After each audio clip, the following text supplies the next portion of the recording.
Добрый день! В сегодняшнем видео единственный в своем роде объект Прибалтики – киногородок Синевилла, этакий латвийский Юниверсал, располагается в Сламской волости в 15 километрах от Тукумса.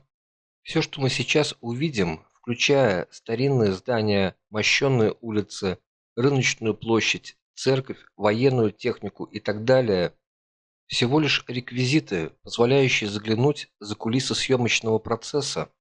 Многие предметы самые настоящие, но строения, по большей части, состоят только из фасада, причем выполненного из пенопласта, фанеры и других легких материалов. Не исключаю того, что кто-то захочет это проверить, но стучите по стенам аккуратнее, кое-где попадаются самые настоящие кирпичи. Не знаю, как это все умудряется сохранять под открытым небом в нашем, прямо скажем, не самом лучшем климате. Тем не менее, декорации в хорошем состоянии, даже самые первые, которые я видел лет 15 назад. Разве что на тепловозе за это время выросло небольшое деревце. Строительство городка началось в 2004 году для съемок фильма «Стражи Риги». «Стражи Риги» побили рекорд латвийских фильмов по количеству просмотров. За 8 недель фильм посмотрели более 139 тысяч человек. Лента поставлена по мотивам обороны Риги латышскими и английскими войсками от русско-германской армии под командованием генерала Рюдигера фон дер Гольца и русского белого офицера Павла Бермонта-Овалова. События фильма разворачиваются в сентябре 1919 года после окончания Первой мировой войны, во времена Латвийской войны за независимость. Фильм я не смотрел, но поскольку канал посвящен в том числе и истории, немного вспомним, в чем же там было дело. Отношение к генерал-майору Бермонту Овалову в эмигрантской историографии в основном отрицательное. Вероятно, из-за того, что он последовательно искал союза с немцами, в то время как большинство руководителей Белой армии ставило на Антанту. Его обвиняли в провале похода Юденича на Петроград, в авантюризме и самозванстве. Согласно другой точке зрения, действия Бермонта-Овалова могли привести к победе Белого дела, если бы его лидеры оказались более дальновидными и согласились с предложениями Бермонта-Овалова опереться в войне с большевизмом на немецкие военно-политические круги. То, что касается генерала фон дер Гольца, то в сентябре 1919 года он был отозван из Прибалтики берлинским социал-демократическим правительством, в том числе и по требованию Англии, осознавшей, что немцы проводят в Прибалтике политику, враждебную ее интересам. Немецкий корпус был формально ликвидирован. Однако Германия не была намерена отказываться от своего влияния в Прибалтике. Пытаясь сохранить здесь свою военную силу, немцы совершили ловкий маневр. Уволенные чины корпуса под видом добровольцев вступили в корпус Бермонта-Овалова, который таким образом стал состоять преимущественно из немецких войск. Вероятно, об этом и идет речь в фильме. За время, которое прошло с начала выхода первого фильма «Стражи Риги», в Синевилле сняли достаточно большое количество лент. В современном мире я бы не стал разделять продукцию на мировой кинематограф и латвийский, все слишком тесно переплелось. Однако к исключительно местным фильмам причисляют «Наследие Рудольфа» и «Команда мечты 1935», ну и «Кольцо Намыса» очевидно тоже. Хотя на постере к этому фильму название «Языческий король». Также здесь проходили съемки военной южнокорейской драмы «Мой путь» и еще одного фильма о Первой мировой войне «Вьюга души». Норвежский фильм ужасов «Наследники ночи» о вампирах и «Лощина ворона» английского производства. Подробную информацию, что и когда здесь снималось, можно найти на официальном сайте киногородка. Мне, кроме всего прочего, понравилось то, что перечисляются места съемки с декорациями. Это интересно еще и тем, что, ознакомившись с информацией и затем поехав в Синевиллу, вы без труда на местности найдете все реквизиты и сможете ознакомиться с ними детально. Ну или в обратном порядке, как сделал это я, сначала съездить, а потом почитать. Например, для уже упомянутого мною фильма «Лощина Ворона» указываются следующие места съемки. Комплект для слона приемный в стиле вестерн XIX века, портовый комплект в стиле викингов, деревянный бревенчатый домик XIX-XX века, набор средневековый дворик, набор средневековая улица, набор для создания кладбища ужасов XIX века, церковный набор. И так ко всем без исключения фильмам. Размеры комплекса впечатляют, поэтому экскурсия займет часа 2-3, а то и больше. Насколько я понимаю, все декорации не просто музейные экспонаты, их можно арендовать для каких-то своих съемок. Список приличный, кроме перечисленных выше, существует городская площадь начала XX века, набор для создания заброшенной тюрьмы, исторические казармы XIX века, металлический железнодорожный мост, вагонное депо, комплект для советского трудового лагеря и так далее. Тематика обширная. Описание, конечно, тоже присутствует. Скажем, комплект для улицы в древнеримском стиле. Этот набор с мраморными колоннами и мощенными дорожками идеально подходит для изображения жизни римлян. Кроме целых локаций, можно использовать и одиночные реквизиты, вот лишь некоторые из них. Вагон пассажирского поезда, военная одежда на любой вкус, различная мебель, в том числе кресла викингов, посуда, оружие и даже ковш трактора. Когда заходит речь о хорошем кино, чаще всего хвалят режиссера, сценариста, артистов, композитора и не так уж часто вспоминают труд декораторов. А ведь практически все, что появляется на экране и с чем взаимодействуют актеры в кадре, это декорация. Сценарий может быть гениальным, режиссура отличной, актерская игра выше всяких похвал. Но все это пойдет прахом, если средневековый замок, на фоне которого скачет рыцарь, выглядит как халтурная фанерная ширма. Даже маленькие ляпы способны сильно испортить впечатление от просмотра, поэтому крайне важно, чтобы декорации выглядели убедительно. Если верить научным исследованиям, человек куда быстрее усваивает визуальную информацию, нежели в виде текста или звука. Неудивительно, что киношники этим пользуются, стараясь поменьше проговаривать и побольше показывать. Обстановка комнаты, в которой живет персонаж фильма, или набор предметов на его рабочем столе, способны рассказать о герое больше, чем он сам. У военного на стене будет висеть фото в униформе, у циркача или фокусника афиша, у спортсмена на каменной полке выстроятся наградные кубки. Похожим же образом, быстро и ненавязчиво можно ввести зрителя в курс отношений персонажа с окружающими, рассказать о его привычках, фобиях и тайных желаниях, еще до того, как он произнесет на экране первое слово. При том, что авторы фильмов связаны необходимостью втискивать максимум информации в 1,5–2 часа экранного времени, помощь декораторов становится неоценимой.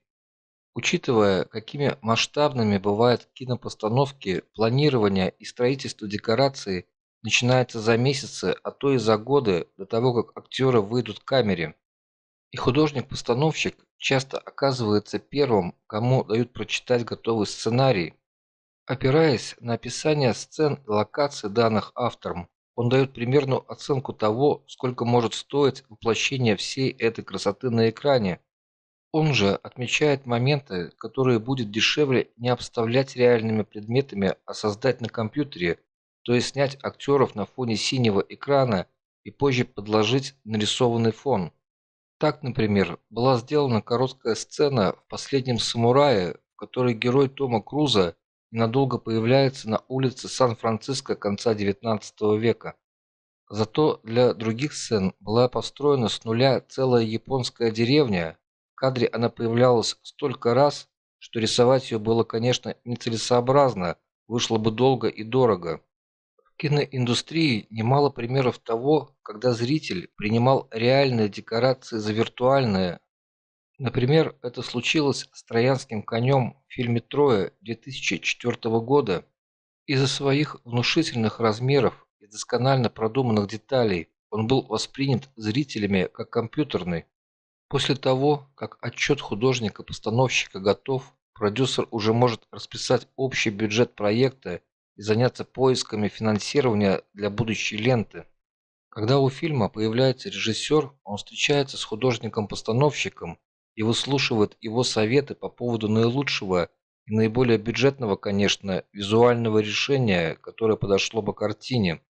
Далее они зовут оператора и обсуждают подробности, цветовую гамму картины, текстуры, композицию и освещение. Ведь правильный подбор этих элементов на протяжении всей киноленты или в конкретных сценах очень помогает в создании необходимого настроения, тональности и атмосферы.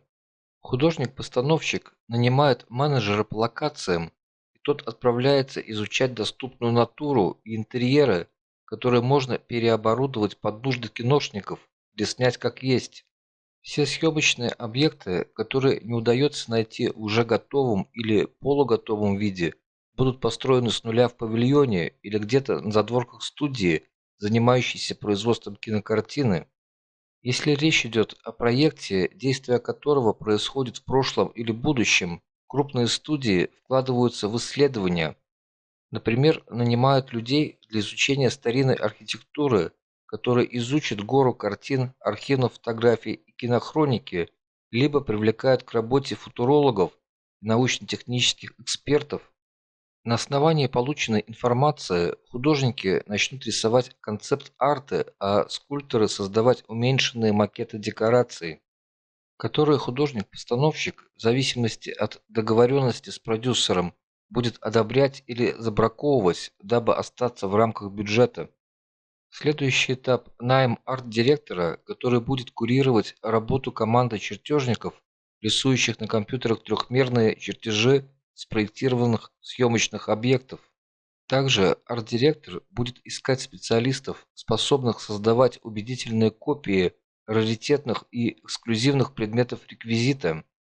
Готовые чертежи будущих строений, а также макеты, наброски и концепт-арты вручаются руководителю строительных работ, а уж он нанимает непосредственных исполнителей, чьими руками будет выстроен и доведен до ума каждый объект декорационного комплекса.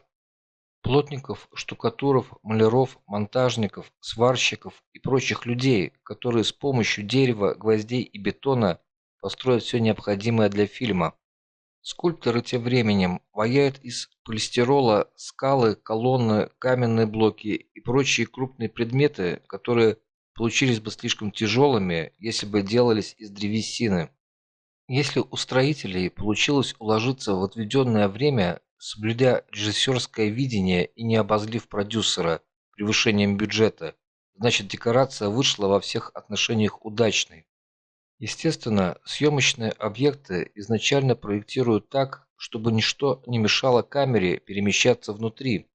Удобная логистика экономит время оператора и, соответственно, всей команды фильма в целом. Но декорацию мало построить, ее еще нужно приодеть, оклеить обоями, обвесить картинами, обставить мебелью, застелить коврами, поставить на окно цветок. В общем, добавить необходимых деталей, которые вдохнут жизнь в пустую бетонную коробку. Всем этим занимается декоратор, которому требуется обладать целым набором талантов. Как минимум, разбираться в моде и дизайне интерьеров, уметь находить подходящие предметы для каждого отдельного случая и проявлять художественный вкус в их подборе. Помимо создателей декораций, в ведении арт-департамента находятся и другие люди, ответственные за самые разные предметы и детали, появляющиеся в кадре. Костюмеры одевают персонажей, парикмахеры и гримеры делают стрижки и наносят шрамы, реквизиторы обеспечивают персонажей любыми подручными предметами, какие только могут понадобиться. Оружейников зовут, когда нужно сымитировать пистолетное попадание в какую-нибудь часть тела, а дрессировщиков в сценах, где задействованы животные. Особо важные предметы реквизита делаются в нескольких экземплярах и после съемок, отработав свое, нередко просачиваются на интернет-аукционы. Ну и, конечно, интересно узнать о самых дорогих декорациях в истории кино.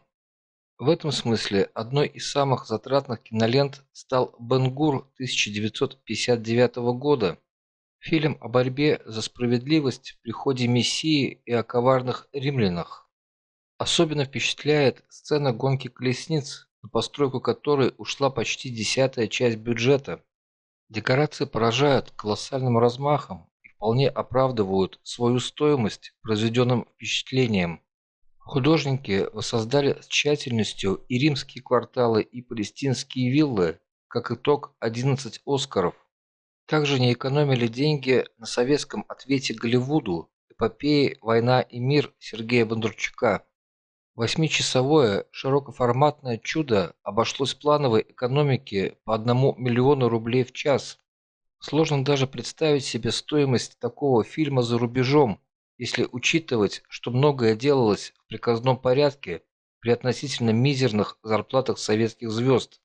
В павильонах Мосфильма были построены исторически точные масштабные декорации и практически не применялись спецэффекты.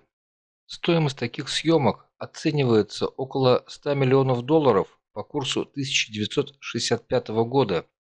Также недешевыми оказались декорации «Титаника» Джеймса Кэмерона. Даже рекламная кампания фильма была построена на масштабности декораций, массовки и подлинности использованных материалов от дерева до фарфора. Для съемок была построена модель корабля в натуральную величину, а сцена гибели снималась в бассейне 13-метровой глубины.